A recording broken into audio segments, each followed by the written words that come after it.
My name is Wright, and I am 32 years old.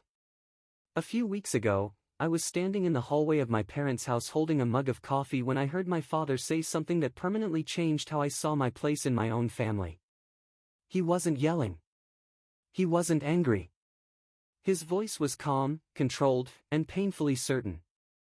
He said my younger brother's future in-laws were refined people, high-status people, and that my presence would only complicate things. He said I didn't fit the image. He said I would embarrass them. In that moment, I wasn't a son anymore. I was a risk. My brother, Lucas, had just gotten engaged to a woman whose family owned a well-known luxury hospitality brand, the kind that hosted charity galas and political fundraisers and appeared in glossy travel magazines. Overnight, everything in my parents' world shifted. Their posture changed. Their priorities changed. Their conversations revolved around appearances, optics, and how important it was not to say or do the wrong thing. And somehow, my life in Austin, my quiet career working with data systems and revenue models, became something they wanted hidden. They didn't care that I worked behind the scenes helping hotels survive downturns and recover millions in lost revenue. They didn't care that executives trusted my analysis more than their own instincts. To them, I was still the socially awkward son who asked questions that made people uncomfortable, the one who never quite learned how to glide through conversations without friction. When my mother told me it would be better if I didn't attend the engagement celebration at a private resort, she framed it as concern. What she really meant was that I didn't belong in the version of success they were trying to present. I wasn't invited. Not directly. Not accidentally. I was deliberately excluded. While they prepared for champagne toasts, tailored suits, and carefully curated introductions, I was told to stay home and keep things simple. They didn't want to explain me. They didn't want anyone asking questions. They wanted perfection, and I didn't fit cleanly into that picture. What none of them knew was that I had already been working closely with that same family for almost a year. Not as Wright, the inconvenient son, but as a consultant whose work sat quietly inside confidential reports and internal dashboards. They trusted my numbers to guide decisions that affected thousands of employees and millions in revenue. They hadn't met me in person, but they relied on me. On the night my family decided to hide me, my work was already part of the foundation holding their empire together. I didn't grow up thinking there was something wrong with me. I just knew I saw things differently. As a kid, while others ran around at family gatherings, I watched patterns. Who talked the most? Who avoided eye contact? Who pretended money wasn't an issue while clearly worrying about it? I asked questions that adults didn't like because they forced honesty into comfortable lies. Over time, I learned that curiosity is only welcome when it flatters people, not when it exposes them. My parents learned early that my brother was easier. Lucas knew how to read a room. He understood timing, charm, and restraint. He made people feel comfortable without effort. I made people think. At a formal dinner when I was younger, I bumped into a server while asking about tipping structures and spilled sauce across the table. My father grabbed my arm and told me under his breath that I didn't belong in places like this. That sentence followed me into adulthood. So I stopped trying to fit into rooms that weren't built for me. I turned toward systems, logic, and numbers. I taught myself advanced spreadsheets before most people understood formulas. I studied analytics and computer science, fascinated by how small variables could change entire outcomes. Hotels found me when they were desperate. Empty rooms. Shrinking margins. Decisions driven by ego instead of evidence. I fixed what others ignored. At home, none of it mattered. My parents called it online work. Temporary. Something I'd grow out of once I found a real career. Meanwhile, Lucas went to law school, joined a corporate firm, and became everything they proudly introduced to strangers. I learned then that their approval would always come with conditions I wasn't willing to meet. So I built something anyway. Quietly. Methodically. I built leverage. I built expertise. I built results that spoke in rooms I was never invited into socially. And when my family chose image over honesty, when they decided I was something to be hidden, They unknowingly set the stage for a collision they could not control. Because the world they were trying so desperately to impress already knew my name. They just didn't know yet that I was the man standing behind the numbers holding their future together. The weeks after the engagement passed like a slow-burning insult, the kind that doesn't explode but settles into your bones and changes how you move through the world. My parents acted as if nothing unusual had happened, as if excluding their own son was a reasonable logistical decision rather than a statement about worth. They called occasionally, asked surface-level questions, and avoided anything that might force them to confront the reality they had created. I let them. I had spent too many years explaining myself to people who had already decided who I was. Work, on the other hand, accelerated. The hospitality group I had been consulting for remotely requested deeper involvement. Their revenue models were bleeding in places no one wanted to look, and my projections had exposed problems their senior analysts had missed entirely. Occupancy wasn't the issue. Pricing psychology was. Distribution channels were outdated. Loyalty programs were rewarding the wrong behavior. I didn't just point out flaws, I mapped solutions with timelines and measurable outcomes. Within 3 months, their losses slowed. Within 6, they reversed. The first time Victor Hale, the group's acting CEO, joined one of our video calls, he didn't speak for the first 10 minutes. He just listened, watching how I explained cause and effect without drama, how I stripped ego out of decision-making. When the call ended, he stayed behind and asked where I had learned to think like that. I told him the truth. I learned by being underestimated. You see patterns more clearly when no one is trying to impress you. They asked me to sign a longer contract. Then they asked me to take over a restructuring project for their flagship resort. Then another. My inbox filled with requests that carried urgency and trust. Still, no one had met me in person. I was a voice, a face on a screen, a name attached to results. That anonymity suited me. Power works best when it doesn't announce itself. At home, the contrast grew sharper. My mother talked endlessly about Lucas's fiancée, about how effortlessly she navigated elite spaces, about how proud she was that our family would now be connected to something bigger. My father spoke about legacy as if it were something you married into rather than built. When they mentioned me, it was always in the context of absence. Evan's busy. Evan prefers his privacy. They made my distance sound voluntary. Lucas called once, awkward and defensive.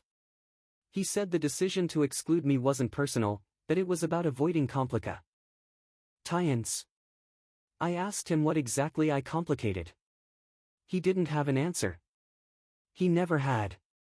He just knew it was easier to let me fade into the background than to challenge the image our parents were obsessed with protecting. I told him I understood. And I meant it. Understanding doesn't require agreement. As autumn approached, the hospitality group scheduled their annual strategic review, a closed-door event usually reserved for board members and top partners. This year, Victor insisted I attend in person. He said the people making decisions needed to look me in the eye. I agreed. Not out of pride, but out of necessity. There are moments when visibility stops being optional. I flew in quietly, checked into a modest hotel nearby, and walked into the conference room wearing the same kind of jacket I always wore. No logos. No signals. Just competence. The room went silent when I began presenting. Not because I was loud, but because clarity commands attention. By the end of the session, arguments dissolved. Plans aligned. Numbers spoke. When I finished, Victor stood up and said something I hadn't heard before in my life. He said, "This is what leadership looks like when it's earned." Afterward, he invited me to dinner. He spoke openly about the company's history, about mistakes made by people who confused confidence with insight. Then he mentioned Lucas's name casually, noting the upcoming engagement and how small the world could be. I said nothing. I let the moment pass.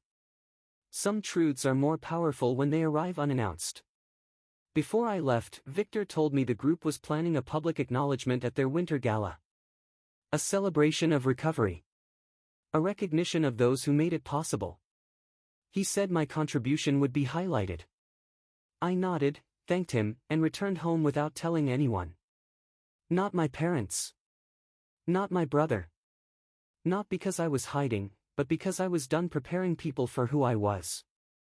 The invitation arrived 2 weeks later. Thick paper. Formal language. My name printed clearly under strategic partner. The same event my family had been obsessing over for months. The same world they thought I didn't belong in. I held the envelope for a long time, feeling the weight of timing. Not revenge. Not triumph. Just inevitability. Because soon, the story they had told about me would collide with the reality they could no longer ignore. And this time, there would be witnesses. The gala was still weeks away, but its gravity was already pulling everything toward it. I could feel it in the way Victor's emails became more deliberate, how meetings shifted from purely operational to quietly symbolic. The company wasn't just recovering anymore, it was redefining itself, and narratives matter when power changes hands. Numbers open doors, but stories decide who gets remembered. Without asking me directly, they were preparing to tell mine. At the same time, my family's excitement reached a level that bordered on obsession. My mother called almost every other day, updating me on fittings, menus, guest lists, and the importance of first impressions. She spoke as if I were a distant relative, someone she needed to keep informed but not involved. Each conversation ended the same way, with a careful reminder that the gala would be overwhelming, that it might be better if I didn't feel pressured to attend events where I'd be uncomfortable. I listened without interrupting. I didn't correct her.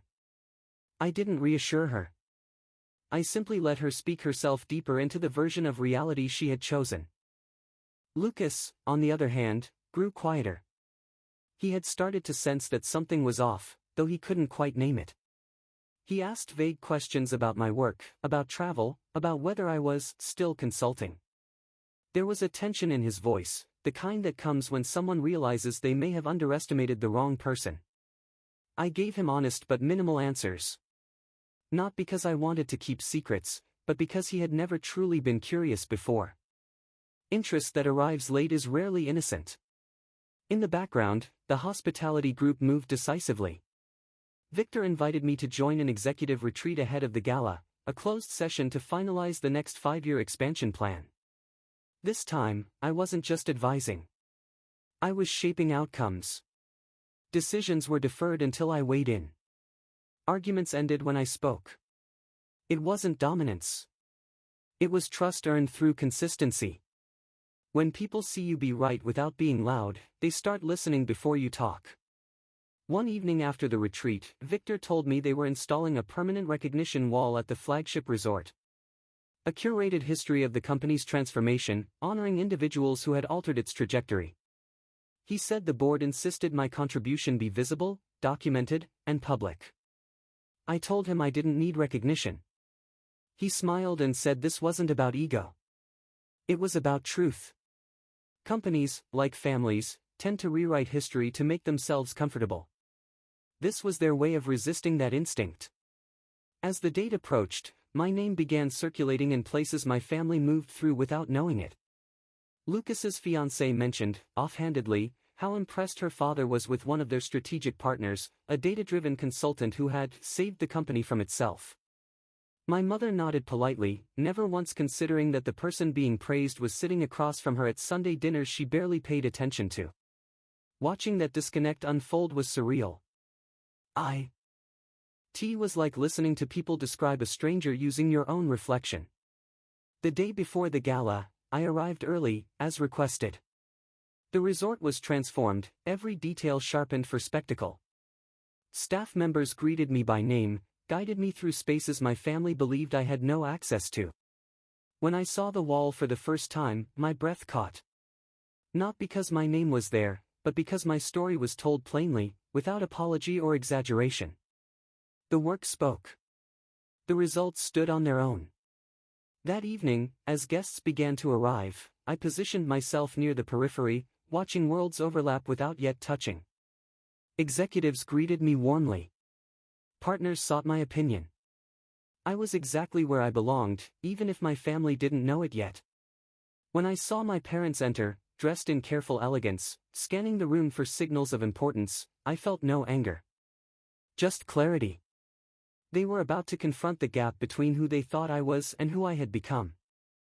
And for the first time, I wasn't afraid of what that gap might reveal. Because once the truth steps into the room, it doesn't need permission to stay. I stayed where I was as the room filled, letting the noise settle into a rhythm that felt almost controlled, like the steady pulse before a reveal. Conversations blended into a soft roar, glasses clinked, and the kind of laughter that comes from practiced confidence floated through the air. Behind me, the recognition wall glowed under warm lights, already drawing attention from guests who paused to read, nodding at names they recognized and lingering longer over the ones they didn't. I watched people react to my story without knowing I was standing just a few steps away, and for the first time, understood what it meant to be fully present without needing to be seen. Victor found me near the edge of the crowd and greeted me with a firm handshake and a quiet smile. He spoke about timing, about how important it was for certain things to land naturally. He said the board wanted the moment to speak for itself. I trusted him. I had learned that when people who value substance take control of the narrative, they don't rush it. They let reality do the work. Then I saw my parents. They entered the ballroom slowly, my mother's hand resting lightly on my father's arm, both of them alert, scanning faces, reading status the way they always did. Lucas followed close behind with his fiancée, his posture confident, his expression relaxed. They looked like they belonged there, like this was the world they had been preparing for.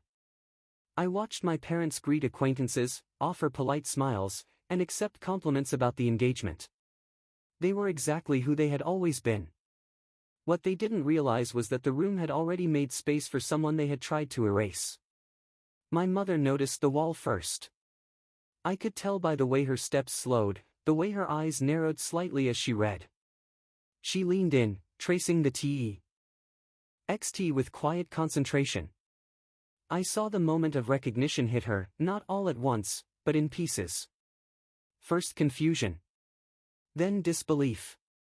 Then a kind of panic she tried to hide by adjusting her posture. She looked up, searching the room, and that's when her eyes met mine. She froze. Before she could react, Victor stepped forward and raised his glass. The room hushed almost immediately. His voice carried easily, practiced but sincere. He spoke about the company's survival, about how close they had come to losing everything, and about the difference between loud leadership and effective leadership. He gestured toward the wall, explaining its purpose, its permanence. Then he said my name. He didn't embellish. He didn't soften it. He stated facts. He explained what my work had done, how decisions had changed, how outcomes had improved. He thanked me publicly, without qualifiers or disclaimers. Applause followed, not explosive, but steady and genuine. I didn't move. I didn't smile. I simply stood there and let the truth occupy the space it deserved. I saw my father's face change as realization set in. I saw Lucas turn toward the wall, then toward me, his expression shifting as the story aligned in his mind. My mother looked like someone who had just realized she had been standing on the wrong side of a mirror her entire life. There was no anger in her eyes. Just shock and something close to grief. After the applause faded, Victor spoke briefly with my parents. He thanked them for raising someone whose work had mattered. The words were polite, but the implication was unavoidable. Credit had been given where it was due, and their long-held assumptions had nowhere to hide. Later, in a quiet corridor away from the music, they approached me. Their voices were low, uncertain. They asked why I hadn't told them. Why I hadn't prepared them. I answered honestly. I said I had spent too much of my life trying to make myself understandable to people who weren't listening. I said I had stopped asking for approval when I realized it always came with conditions. Lucas stood nearby, silent, his confidence stripped of its ease. He didn't argue. He didn't defend himself. He just listened. For the first time, I saw him not as the favored son, but as another product of the same expectations that had kept us both boxed in different ways. When I returned to the ballroom, the atmosphere had shifted. Conversations felt more grounded. People looked at me differently, not because of status, but because clarity has weight. I wasn't there to prove anything anymore. I had already done the work. And nothing unsettles a carefully maintained illusion more than quiet, undeniable tea. Ruth standing in the middle of the room. After the gala, the world didn't erupt the way people imagine moments like that should. There were no dramatic apologies, no sudden confessions, no instant transformation. What happened instead was slower, quieter, and far more permanent. The kind of change that settles in after the noise fades, when people are left alone with what they now know and can't unsee. The hospitality group moved forward with their expansion exactly as planned.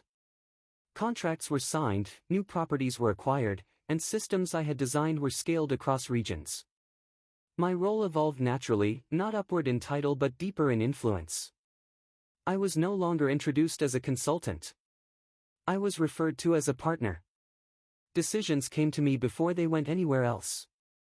Not because I demanded it, but because consistency builds gravity. When you're right often enough without needing credit, people begin to center their choices around you. At home, my parents struggled in a way they never openly admitted. My mother called more often, her tone softer, cautious, as if she were relearning how to speak to me without assumptions. My father asked questions he should have asked years ago, about my work, my process, my plans. He listened now. Not perfectly, but genuinely. I didn't punish them with distance, and I didn't reward them with immediate closeness. I let the relationship recalibrate at its own pace. Trust, once distorted, needs time to realign. Lucas changed too, though differently. The pedestal he had stood on for most of his life cracked, and instead of falling, he stepped off it. He admitted, quietly, that he had always believed confidence was enough, that proximity to power counted as competence. Watching me operate outside of that framework forced him to confront the limits of his own. We didn't become closer overnight, but the competition dissolved. For the first time, we spoke as equals, without comparison hanging between us. The strangest part was how little I felt about the recognition itself. The applause, the wall, the acknowledgement had done their job, but they weren't the point. What mattered was what followed. The absence of doubt. The end of explaining. The freedom to exist without translating myself for people who didn't know how to listen. I had spent so long being treated like an exception that I forgot what it felt like to simply be a constant. Months later, standing alone in the flagship resort lobby, I watched guests pass beneath the recognition wall without knowing the full story behind any of the names. That felt right. Real impact doesn't need to be understood by everyone. It just needs to be real. I thought back to the moment in my parents' hallway, the quiet dismissal, the certainty that I didn't belong. I realized then that the problem had never been my place in the world. It had been their limited definition of success. My name is Wright, and I am 32 years old. Is where my story settles, not with revenge, not with triumph, but with alignment. I didn't become someone else to be accepted.